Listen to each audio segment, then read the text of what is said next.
एक बात बहुत साफ है कि सेकुलरिज्म और हार्मोनी, पंथ निरपेक्षता और सौहार्द भारत और भारतवासियों के लिए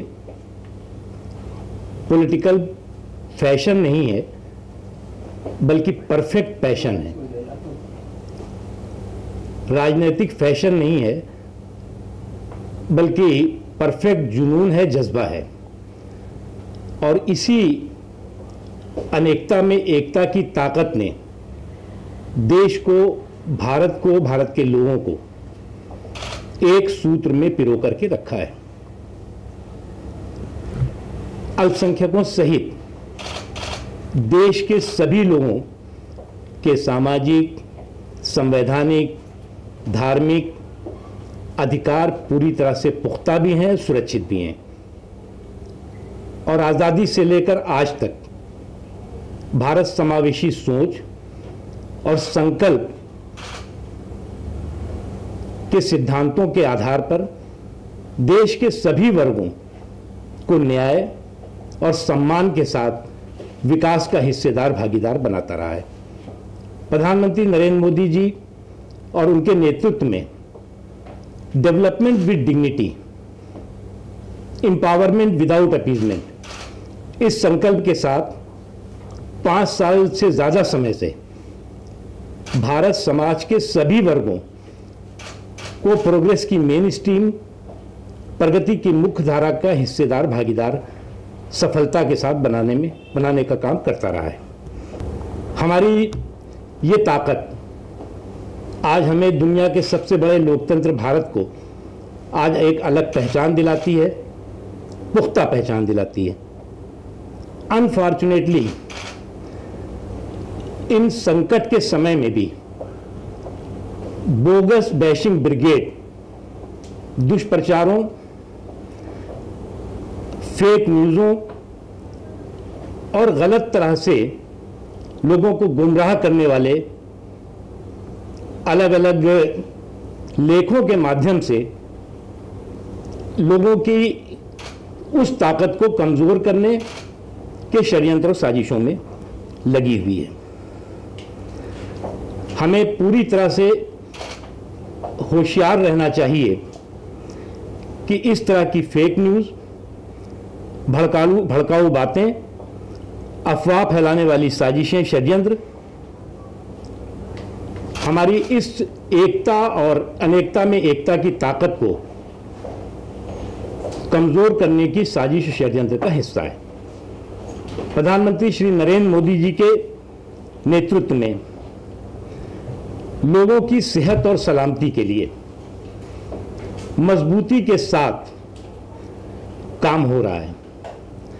और लोगों की सेहत और सलामती के लिए हो रहे काम किसी भी जाति, धर्म या क्षेत्र की सीमाओं से ऊपर हैं।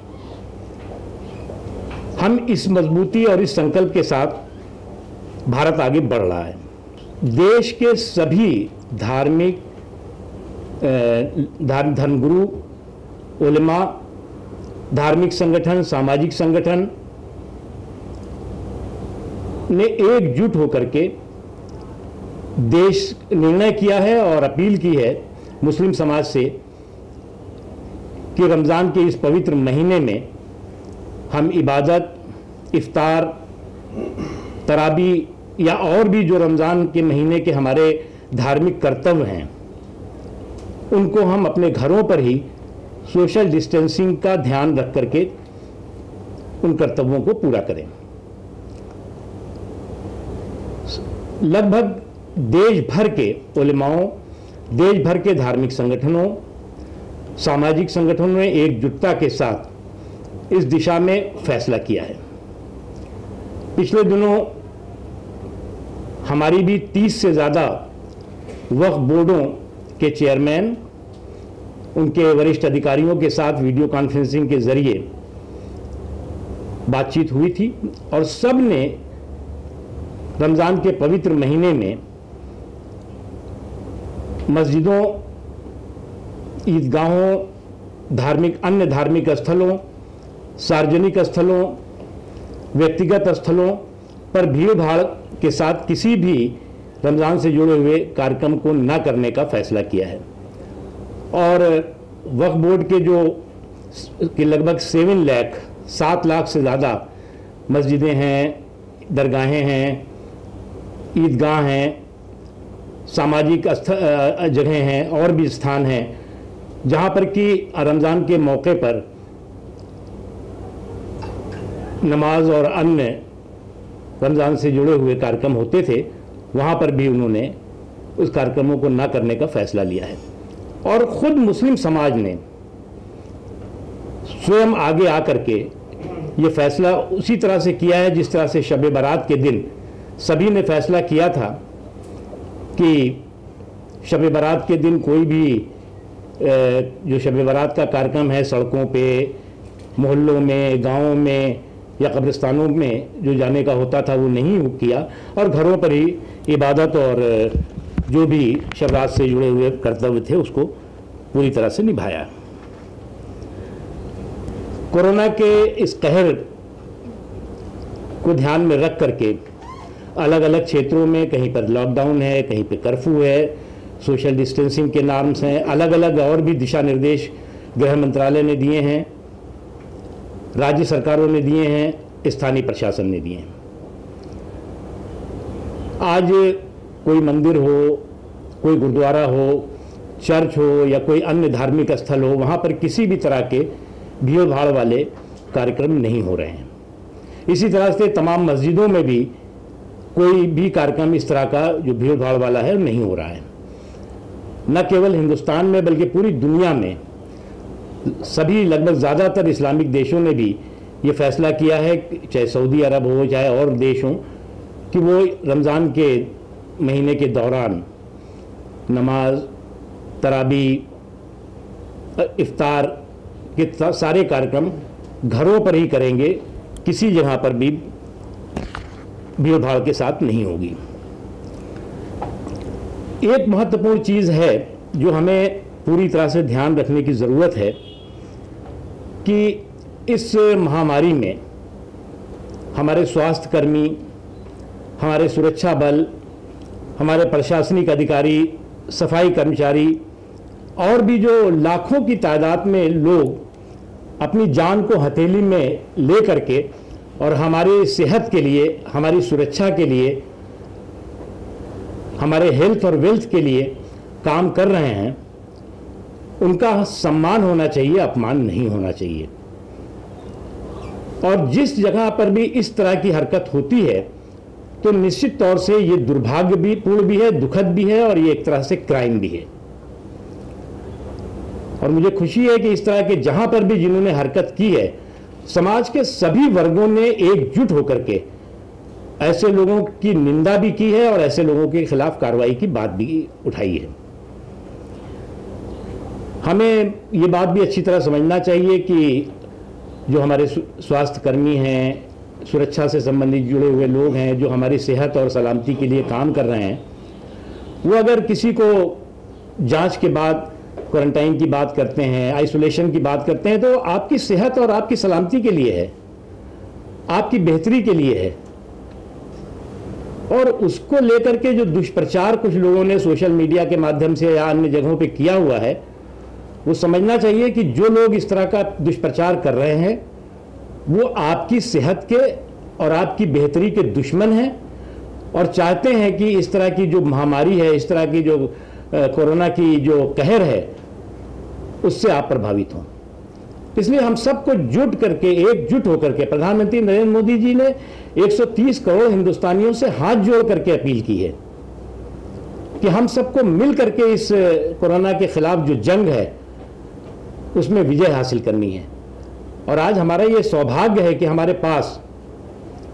प्रधानमंत्री नरेंद्र मोदी जी जैसा एक ऐसा योद्धा है जो अग्रणी भूमिका निभा रहे हैं, जो इस लड़ाई में अग्रिम पंक्ति में खड़े होकर के लोगों की सेहत और सलामती के लिए काम कर रहे हैं। इसलिए हम सबको एकजुट होकर के इस लड़ाई में हमें पूरा यकीन है कि हमें इसमें विजय मिलेगी, हम इस पे जीत हासिल करेंगे और हमारा देश कोरोना के कहर से निजात पाएगा। और अभी तक जो लॉकडाउन है, अभी तक जो सोशल डिस्टेंसिंग के नॉर्म्स हैं या जो भी एहतियात के तौर पर जो भी निर्णय लिए गए हैं, उसके प्रभावी असर,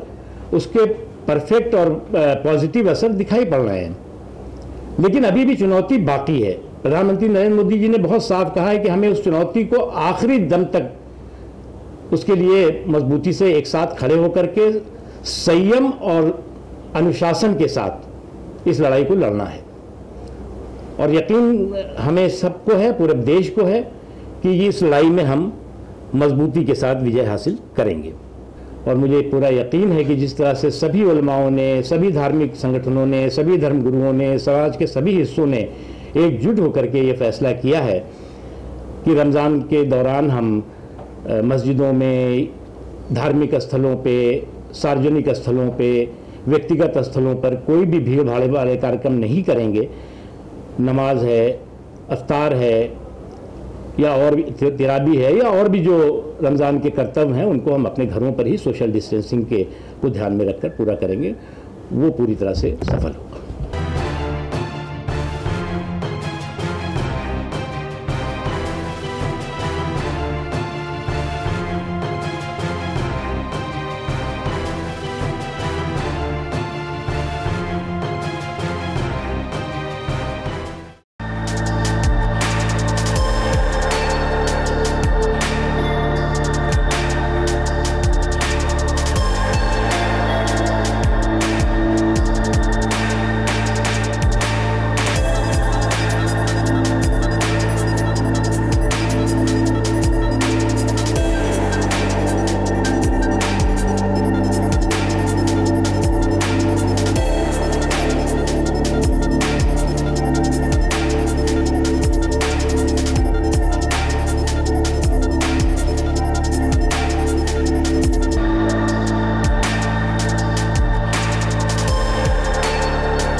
Download Tarang online radio app from Google Play Store.